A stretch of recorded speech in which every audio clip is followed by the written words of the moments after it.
Good evening and welcome to the Raising the Issue webinar. This is one of a series of 3 webinars provided by the New South Wales Ministry of Health dealing with childhood overweight and obesity.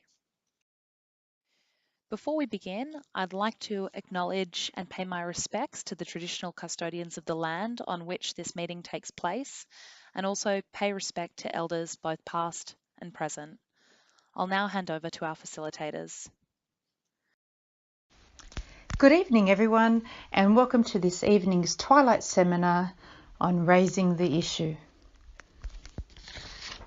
My name is Dr Georgia Rigas and I am the Chair of the RACGP Obesity Management Network. With me this evening I have my fellow colleague Dr Shirley Alexander. So thanks for that introduction, Georgia. Basically, we're going to talk about childhood obesity because it has been recognised as a major problem, and so much so that it's actually one of the 12 Premier's priorities, and it's the only childhood priority. And with that, the New South Wales Ministry of Health have been doing a lot of initiatives, including working with the clinical services. So we have a working group on our every fortnight on a Tuesday, with involving a number of clinicians from a number of LHDs who are either in the process of thinking about or setting up a new clinical service, or already have a clinical service in progress. They're also working with schools and education, the food and built-up environment to look to see what changes can be made to prevent childhood obesity getting worse, and also in other childhood settings like childcare centres, etc. So a lot of activity going on in terms of looking at preventing childhood obesity and looking at it from many different angles, because it is a complex problem and it's not just one single simple solution, and lots of things happening in this space, which is very exciting. And obviously one of the main things is in the primary care sector, general practitioners can make a huge difference, as it's often their general practitioners are often the first point of contact for families and children with obesity in terms of the healthcare services. General practitioners play a crucial role in both the identification and management of children who are above a healthy weight. We are trusted members of the health community, often knowing both children and adolescents and their families for many years. We offer a continuity of care and understand how critically important this is. Often we are the only point of contact that children and adolescents have with the healthcare system. We know the volume of patients that we see on a day-to-day basis, and therefore we are well placed to potentially screen and treat such children at risk of overweight and its repercussions. And finally, as Shirley will attest, as general practitioners, we are very well equipped in managing chronic health conditions. We have a multidisciplinary team at our disposal and have years of experience in managing such health conditions. The learning objectives for tonight's webinar are as follows. Firstly, to refer to recent evidence in childhood overweight and obesity. Secondly, to assess a child's weight status as part of routine growth assessment. Thirdly, to document a child's weight status on a BMI for age chart, both on a hard copy as well as on clinical software. And finally, to discuss the issue of health growth for age with both children and their families. Before we proceed any further, I think it's important that we firstly understand and utilise the correct terminology. I think it's important also for us to all be aware that the language that we are about to explore has been tested with families and their children. A healthy weight is defined as being between the 5th and just under the 85th centile. Below a healthy weight is defined as being under a 5th centile. Above a healthy weight is defined as 85th centile to just under the 95th centile. And finally, well above a healthy weight is defined as the 95th centile and above. Let's not forget that these growth for age charts are used as a screening tool, as a guide of the health risk. They are not meant to be used as labels. The idea behind them is to assist health professionals and parents to see an improvement in the health of the child or adolescent.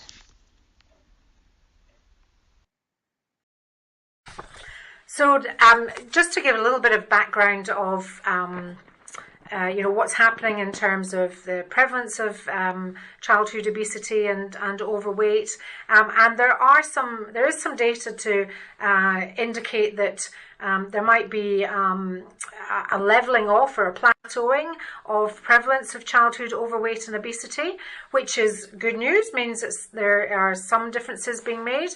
However, there still is a prevalence of 1 in 4 children of school age in Australia have overweight or obesity. So still lots of things to do. And slightly more worrying though is that although overweight and obesity in total might be plateauing a little bit or reducing, reducing the trend, the more worrying thing is that actually those with severe obesity are actually increasing in number. And also there are certain areas in certain communities and pockets, cohorts of children that have higher prevalence than even the national prevalence rates. Particularly, as can be seen in the next slide looking at prevalence rates, children from lower socioeconomic backgrounds have a much higher prevalence or much higher risk of having problems with overweight and obesity, and also children from certain ethnic backgrounds, particularly children from the Middle East, also have higher risk of obesity. And not only are there pockets from socioeconomic background and ethnic background, but also there are certain ages that have increased risks of having overweight and obesity or their excess weight gain increasing. And those periods are particularly in the preschool children. So the age 0 to 3, we've seen a much higher incidence and prevalence of obesity in more recent years, and particularly the older adolescent and young adult, if you like, they're vulnerable times because the older adolescents often leaving school, they're going to university or further education, often leaving the home environment where parents have had more of an influence on them. Their life's busy. They've discovered socialization and alcohol and all that sort of stuff, and so much more of a risky time for weight gain or excess weight gain during that period of their life. In terms of what are the underlying causes of obesity, as mentioned, it's a complex condition. So there's not just one cause, and as you can see from this slide here that's entitled Etiology, the picture, that complex picture there is from the Foresight report, which was a report done in the United Kingdom about 7 or 10 years ago or so, and it just illustrates the complexity and the many interdependent factors that lead to problems of excess weight gain, and that includes things like genetics and epigenetics, but as it's highlighted there, we all have a genetic predisposition to weight gain, but really at the end of the day, it's the environment that makes such a difference. And I once heard that your genetics is like the gun, but the environment is like pulling the trigger. You've got to have the environment to express the problem. So we really need to, particularly in childhood obesity, focus on our environment and making changes in the environment so that the healthier decisions are the easier decisions to make, whereas at the moment it tends to be that the less healthy decisions are the easier decisions to make. So in children, there are things like, the excess weight gain can be associated with medications, and in particular steroid usage, or occasionally underlying medical conditions. There's also, however, just to highlight that in childhood obesity, underlying medical conditions and medications is actually a very, very small percentage of children that have excess weight gain because of that, less than 5%, and including the genetics. There's also some research into potential viral triggers, and what's much more of an upcoming and interesting field is the involvement of endocrine disruptor chemicals in the development of excess weight gain. And I think we're going to hear a lot more about that in the future, about how some of the sort of toxins, if you like, in our environment might be again acting as the trigger to weight gain in a number of children with excess weight gain. I've been a GP for 15 years now, both here in Australia and also the UK. And I'm sure many of my colleagues tonight who've been in general practice for some time now would concur that most patients will not present because of their obesity, but usually because of something else. Psychosocial issues are definitely by far the most common reason that children above a healthy weight come to our rooms. We know that weight is the most common reason for children and adolescents being bullied at school. Such students have lower self-esteem and body image and higher rates of depression. They do less well in school and often drop out of school a lot earlier than their peers. When they eventually enter the workforce, they earn less, and therefore the cycle perpetuates.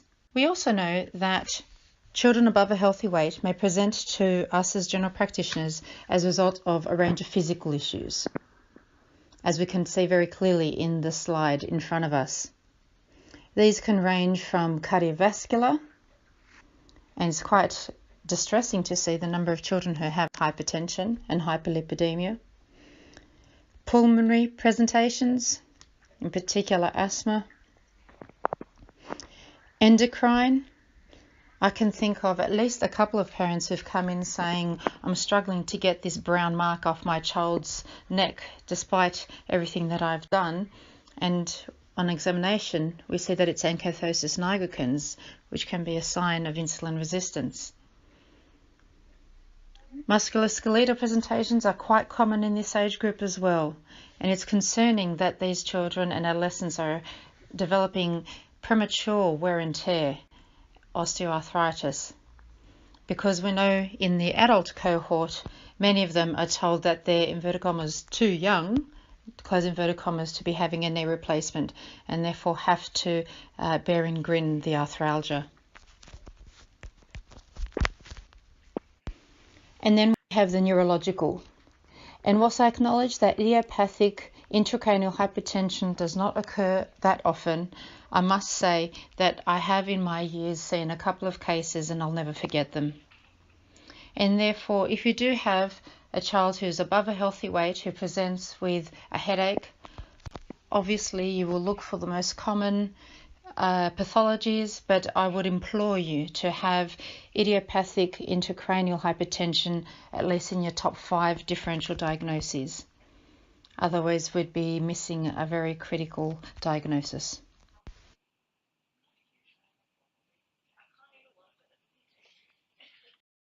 I would now like to spend a little bit more time showing you the Healthy Kids for Professionals website.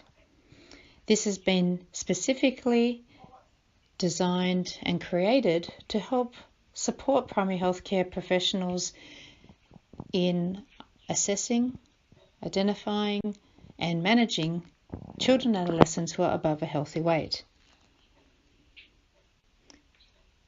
A number of healthcare professionals, such as Shirley and myself, were involved in the development of this website, and therefore it has been specifically developed by healthcare professionals for healthcare professionals.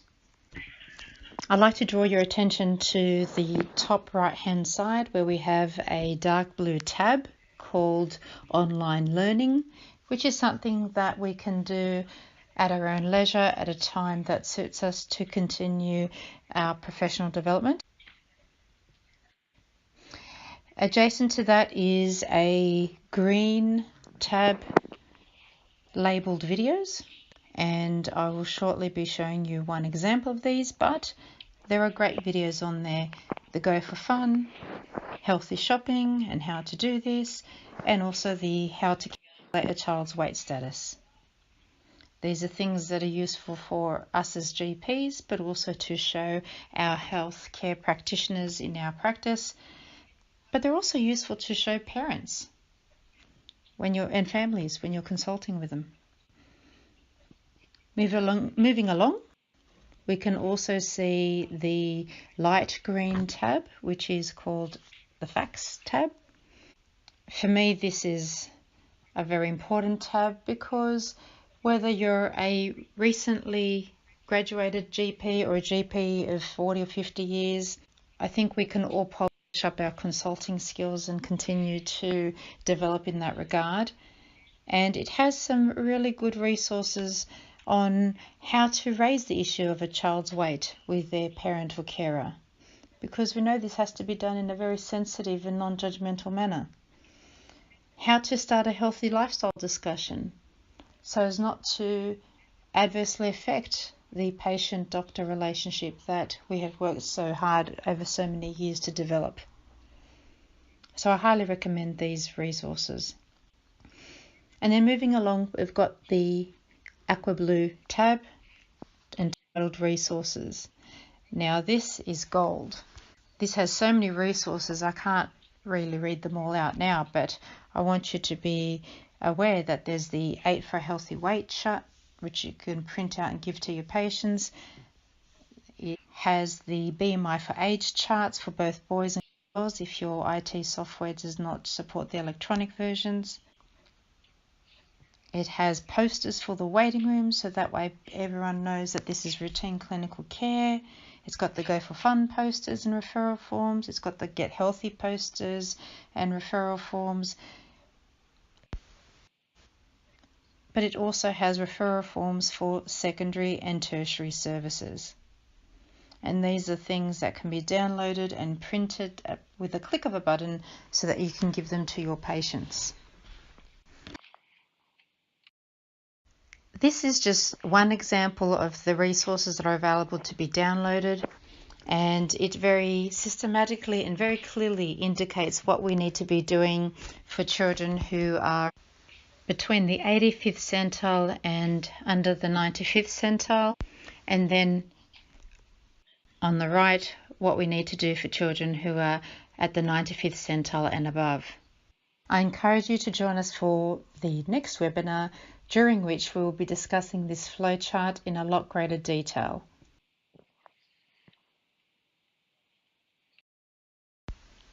So now for a little bit of fun.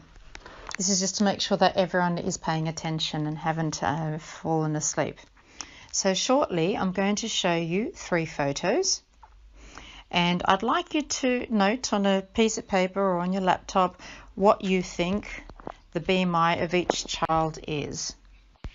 Afterwards, I'm going to show you all the 3 pictures and the answers, and then we will discuss things further. So here's child number 1. This child is 3 years and 3 weeks of age. I'm not sure, Shirley, can ribs there? I think I can see ribs in the photograph.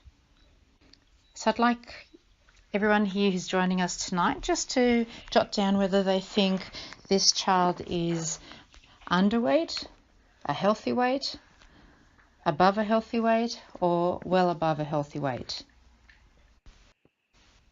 Okay, now we're going to move on to the second picture. Same thing, I'd like you to look at this photograph clearly and closely and determine whether you think they are underweight, a normal weight, above a healthy weight, or well above a healthy weight.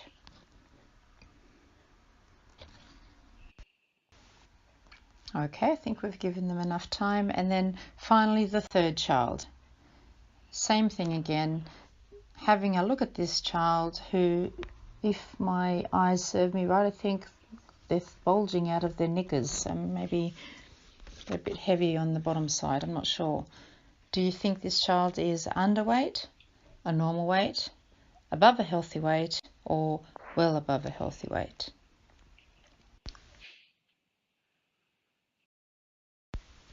Now that you've jotted down your thoughts on all these three children, I'm going to give you the answers.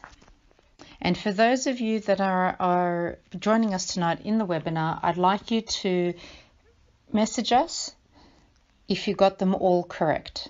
So the child on the left has a BMI above the 95th centile, and therefore this child is well above a healthy weight. In the middle, this child has a BMI at the 10th centile, and therefore they are of a healthy weight. And finally, the third child, we see they have a BMI of 85 to 95th centile, which is above a healthy weight. So be curious to see how many people got all three correct. So we're just going to pause and wait for a tick so we can give you ample time to type in, and our moderator will collate the figures. So the moral to the story here is, do not judge a book by its cover. We definitely need to measure. We are not good at determining weight status through visual inspection alone. In 2015, the SPANS report indicated that over 70% of parents correctly classified their children's weight status. From over 500 parents, only 1.7% of parents of overweight children and 17% of parents of obese children describe their children as being overweight. When paediatricians were asked, 68% diagnosed correct weight status, which is quite concerning given that they see children every day, and that's the area of specialty. Sorry, Shirley, but we did outdo you as GPs, but only modestly. 72% of GPs did correctly diagnose the weight status of children. The bottom line is, both parents and clinicians are not good at what I call guesstimating a child's weight status. Therefore, it's imperative that we measure a child's height and weight at least every 3 months, and utilising these measures to determine the BMI and plot it on the BMI for age chart, whether this be the paper copy or the electronic version. Okay, great. We have measured these, but it doesn't just stop there. We also need to show and discuss these findings with the parent or caregiver and provide brief advice on a healthy lifestyle.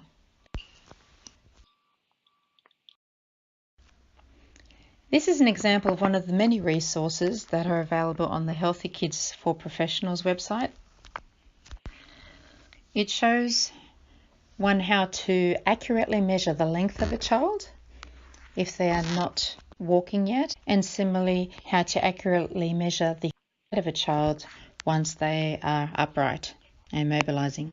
Now I'm just going to stop for a moment and reflect, and I ask you to do the same thing. I want you to think about your current practice, which team members are there, how the waiting room is set up, if you have scales, where they are, if you have a stadiometer, where is it, if you don't but you will put one up, where would you put it up? And then ask yourself, who should be doing these measurements? Should it be the nurse? Should it be the GP? Should it be both? I'd like us to actually hear from the audience. So we're going to pause for just a short period of time, and I'd like you to type in some responses and let us know what you're doing and what's working for you. Our moderator will be looking at the results and reporting back to us.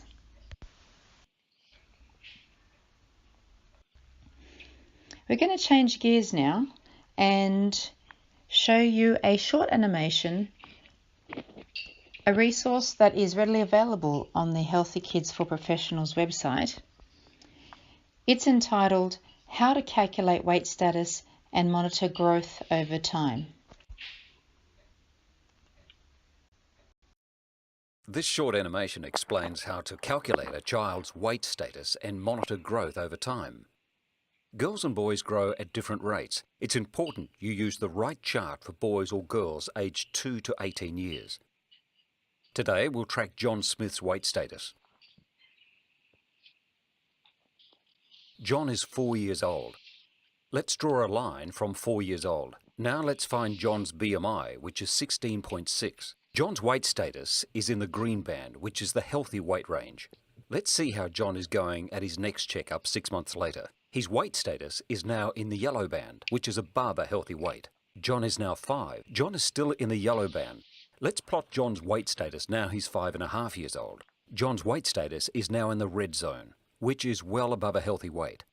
This child's weight status is on the upward trajectory. It's important to discuss this trajectory with the child and family.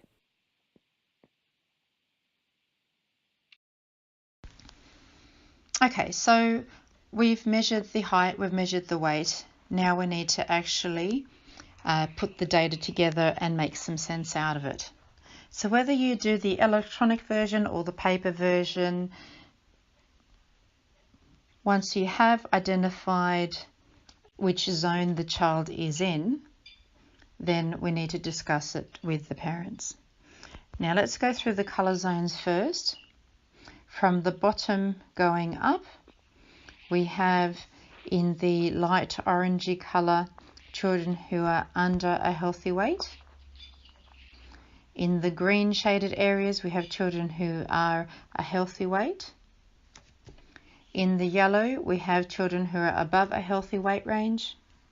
And then in the reddy pink colour, children who are well above a healthy weight range.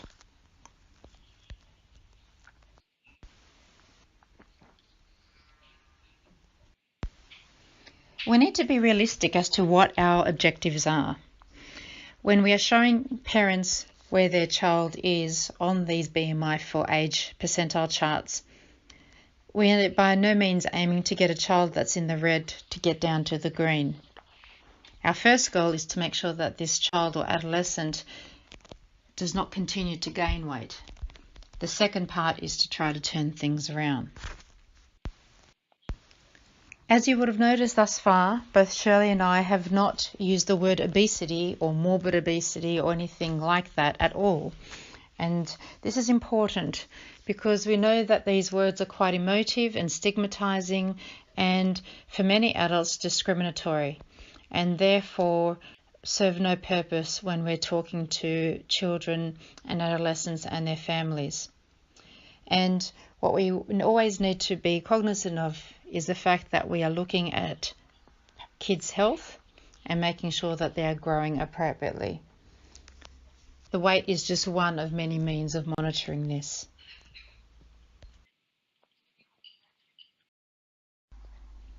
We'd now like to cover some common misconceptions and to dispel them. So, misconception number 1. Children will grow out of puppy fat. Misconception number 1. As you might remember earlier, we discussed about weight gain over the life course and that there are some somewhat predictable high-risk times when children and adolescents will gain weight. We also know that 2/3 of children who are above a healthy weight will become adults who are above a healthy weight. Disturbingly, 4 out of 5 children who are well above a healthy weight will become adults who are above a healthy weight. And so I think the statistics speak for themselves. And therefore, I hope I've convinced you that misconception number 1 is a definite no-no. I'm going to just briefly talk on the fact that parents don't want to talk about it. People childhood obesity and obesity in general is a very sensitive topic. It's a very emotive. Is often, people stigmatise and blame, and so there's a feeling that parents actually don't want to talk about what the weight of their child is. But in fact, most parents actually, when they come to see a paediatrician, at least anyway from my perspective, is they really want to know how their child is growing and developing. And so, it's all part and parcel. It's one of the main differences between paediatric medicine and adult medicine is looking at looking at the growth of the child and the development of the child. So I think we shouldn't not talk about it because we perceive or we think that parents don't want to talk about it, whereas actually they do want to talk about it. And there is research around the fact that, in fact, parents would rather that you highlighted if there was a health issue, even if it's also a weight issue or around weight. So there's been some studies in the United Kingdom and Ireland and in Europe that have specifically looked at that, and that in fact most parents would prefer that you raise the issue and talk to them about it. And obviously part of these webinars is about how to raise that issue in a way that is not stigmatizing, not blaming, and it's sensitive so that the parents do feel comfortable about talking about it. Another common misconception is that, in fact, we can't do anything about it, so why bother? And again, there is plenty of evidence out there in systematic reviews and randomized controlled trials that, in fact, we can make a difference with intervention as a family-focused intervention, looking at long-term behavioural changes around activity and nutrition and screen time. The research doesn't go often beyond 2 years, so there is that need for that longer-term outcome and research, but there's certainly plenty of evidence to indicate that not doing anything means that the trajectory of the obesity continues to be exponential, whereas making some intervention makes a difference, even if it's just slowing the trajectory of weight gain. That is a positive thing. So I'd really encourage you to think more positively in the fact that intervening, even just talking about it in itself, makes a difference. There's a recent paper from the UK in the BMJ, I think it was, that was a 30-second intervention. It did happen to be an adult, so we're not sure whether it does translate for children, but the intervention was basically saying to the person, the adult, realise, did you ever realise that your weight's, above the healthy weight? Would you like to do something about it? If so, our nurse can sign you up to, a specific program to help you with that to get healthier. And the outcomes were really quite amazing after just, doing that introductory 30-second, would you like to do something about it? The intervention group got signed up and they lost 3 kilos in a year on average weight loss, and the control group that basically the GP just mentioned, would you like, you might want to do something about it to get a bit healthier, and not specifically signing up, that group in themselves lost a kilo in average over a year. So there really is plenty of evidence to suggest that doing something at least is better than doing nothing. And the just to highlight from a paediatric perspective is this case, 5-year-old girl who has a BMI of 35, which obviously is way above the healthy range for a child. It's actually in the grade 2 obesity range for adults, and this girl's only 5 years old. Mum was a single mother who also had excess weight issues. She had some depression, and it was felt that the mum wasn't being able to cope, so the child went into the care of the grandparents. she came to our clinic, which was a multidisciplinary family-centred approach, so having input from multiple health professionals, including dietitian, doctor, nurse, physiotherapist and psychologist. And as you can see from the growth charts on this slide, it made a huge difference, actually, just being able to have that family-centred approach, having adults that were actively engaged at supporting changes made on a family-wide basis. And this young girl just made a huge difference for her. When she first started coming, she really wasn't particularly happy, and then towards the end of coming to the clinic, she would skip in, looked like a totally different child, going to school regularly, whereas before she was missing out on school and then getting behind. Now she was, really catching up and doing very well in school, and it just was a pure delight to see.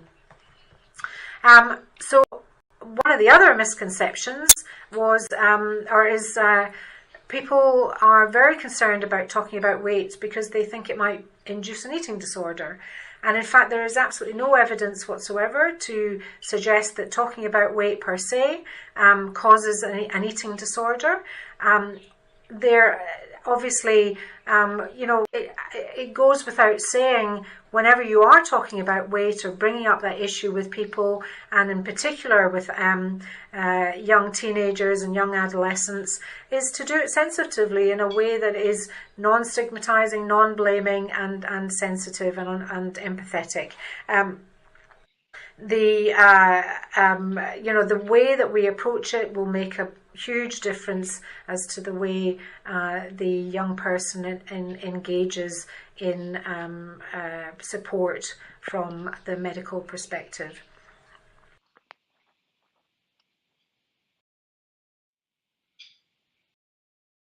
Okay, now for some fun. Scripted scenario number 1. I'd like to present Sam, who's a 7-year-old boy who came to my practice with a hand injury. His BMI for age places him in the well above a healthy weight range. The general practitioner talks to Sam's father.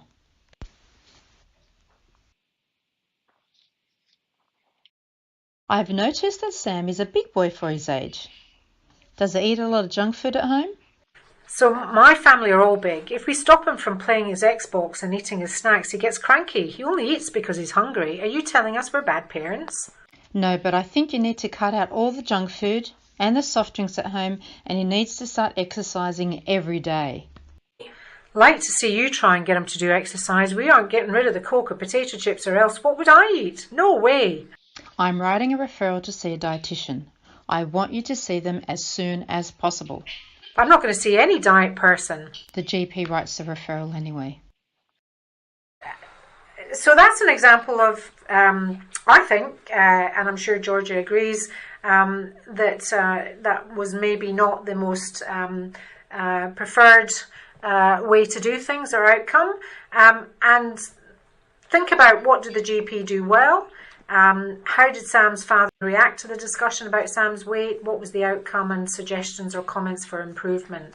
From my perspective, I think obviously the father felt like he was being targeted as a bad parent, and we probably didn't get across the message that it's not,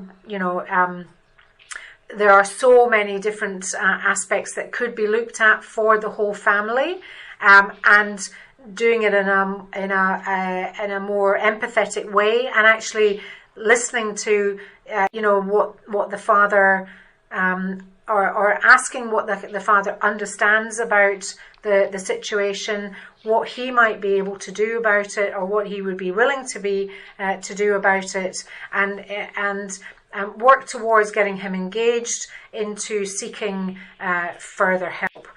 Because often, you want to basically get the families on board to work with them. And at the end of the day, to do that, you've got to come across as being empathetic. You've got to be understanding of their situation.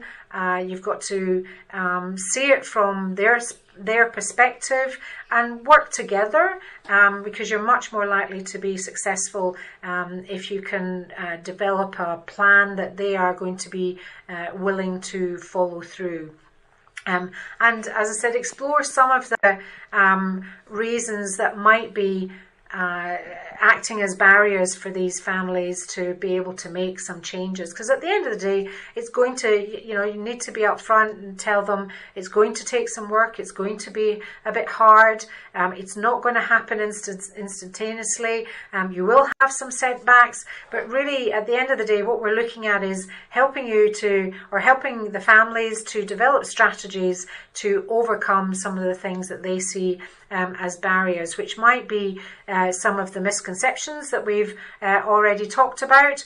There might be some cultural beliefs that we might need to explore. There might be some financial issues that we need to look into. And there also might be some other priorities for the family. There might be some other individual within the family that's actually more acutely unwell. We've had families, obviously, where the child might have some severe illness that they've got to address at the moment, and sometimes looking at strategies for weight management just adds another stress onto their life, and is setting them up for failure rather than setting them up for success. And that's really what we want to do. We really want to set them the latter. We want to set them up for success by helping them make some small decisions, one step at a time, and embed those habits so that embed those changes so that they become longer term habits, and basically looking for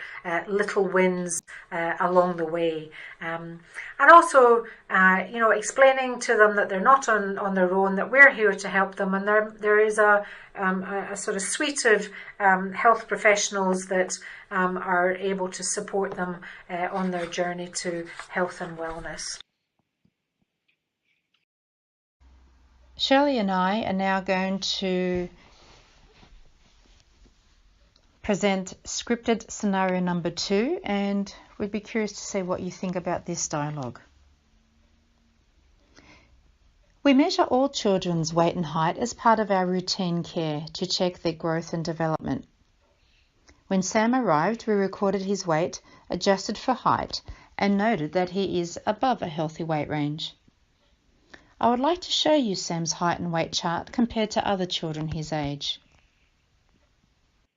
My family are all big. We can't stop him from playing his Xbox.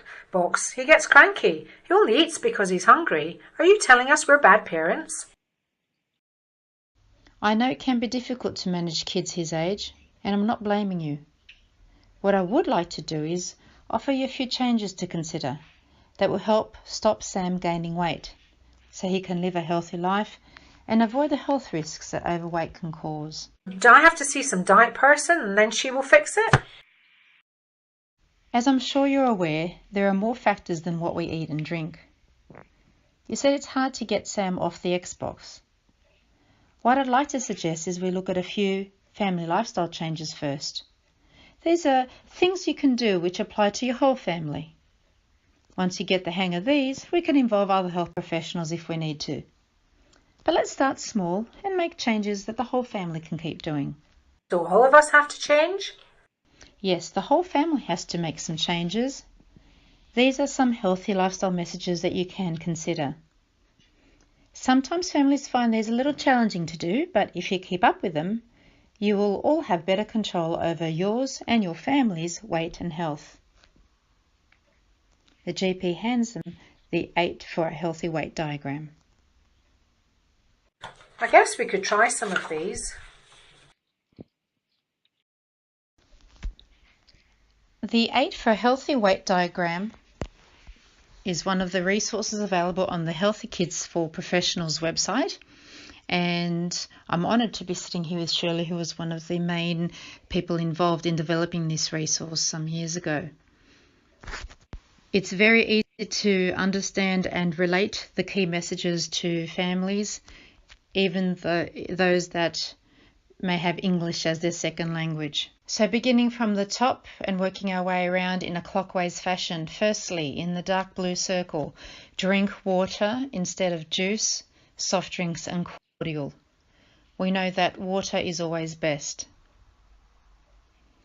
Next, in the light green circle, we have at least 5 serves of vegetables and 2 serves of fruit per day.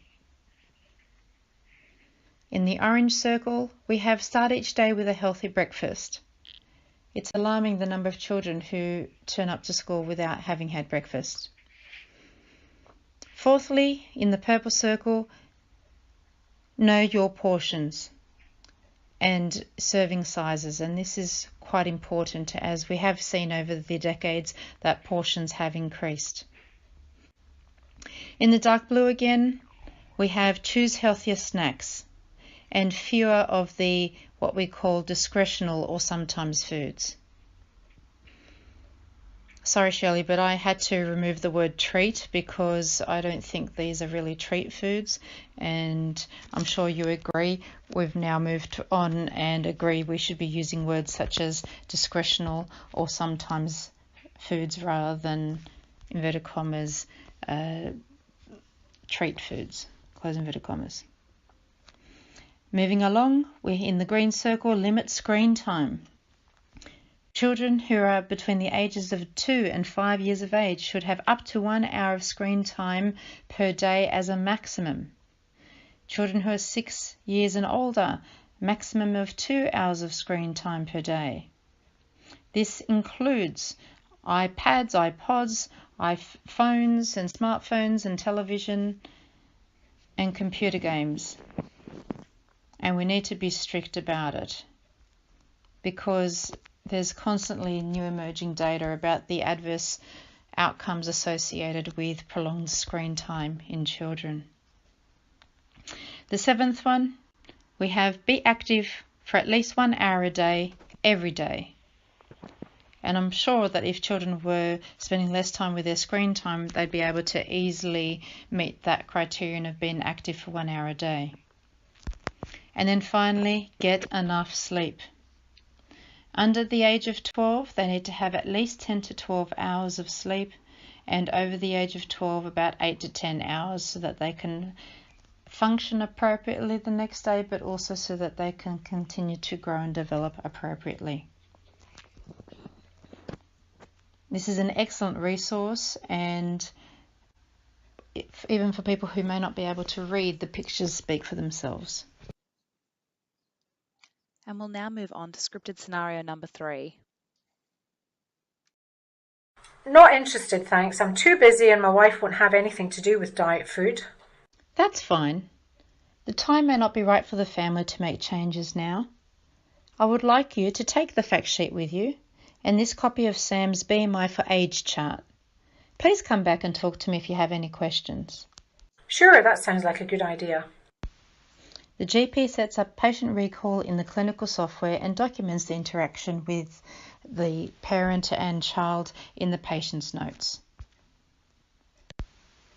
Recall is important because we know that overweight and obesity is a chronic health condition, and Sam's father may not be interested in discussing things at this point in time. You've kept the door open so that down the track it can be revisited opportunistically. We've basically covered in this webinar how to raise the issue, some of the misconceptions about the barriers to raising the issue. And so in our next webinar, we're going to go over about how we can actually, once we've raised the issue, how we can then move forward to look at how what is needed to be done in terms of helping families take that next step to having a healthier lifestyle. We do know that there isn't too much out in the community in terms of intervention programs. However, we do have in New South Wales Go for Fun, which is a free community-based childhood obesity treatment programme, which we actually know is being underutilised. It's been shown to be effective, and it's run in various locations by various LHDs. So, I would suggest that if you go onto the website to find out where the nearest one is in your community. But it basically consists of once a week session for both the child and the parents. It's 2 hours per session over a 10-week program delivered over the school term, and it's a multi-component. So again, looking at helping the families from many different angles. So there's a dietary component, which is often aimed more at the adults. There's also some structured exercise and physical activity, which the children often do while the parents are getting their sort of education around diet and nutrition. There's also a behavioural component, and as I said, the parents are heavily involved because, again, research shows that the more involvement that the families, the adults have with the child and making family-wide changes, the more likely you are to be successful. The programme, as I said, is in New South Wales. It is for the age 7 to 13 year old children above a healthy weight. So there are some limitations there. There's nothing for below 7 and nothing for above.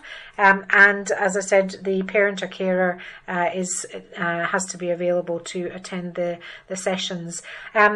As mentioned before, the intervention has been shown to be successful with BMI outcomes of a reduction of 0.5 kilograms per metre squared in those that attend. Also reduction in waist circumference, which again, as you know, is associated, abdominal obesity is highly associated with cardiometabolic risk factors. Those children that attend Go for Fun tend to increase their physical activity per week by over 3 hours and reduce their sedentary behaviour by approximately the same amount. And self-esteem improvements are also a positive for those participants in this programme. Additionally, so as part of the education is encouraging increase in vegetable intake in particular, and ensuring the right amount of fruit intake, and there have the outcomes from the studies show that there's been significant, statistically significant improvements in fruit and vegetable intake.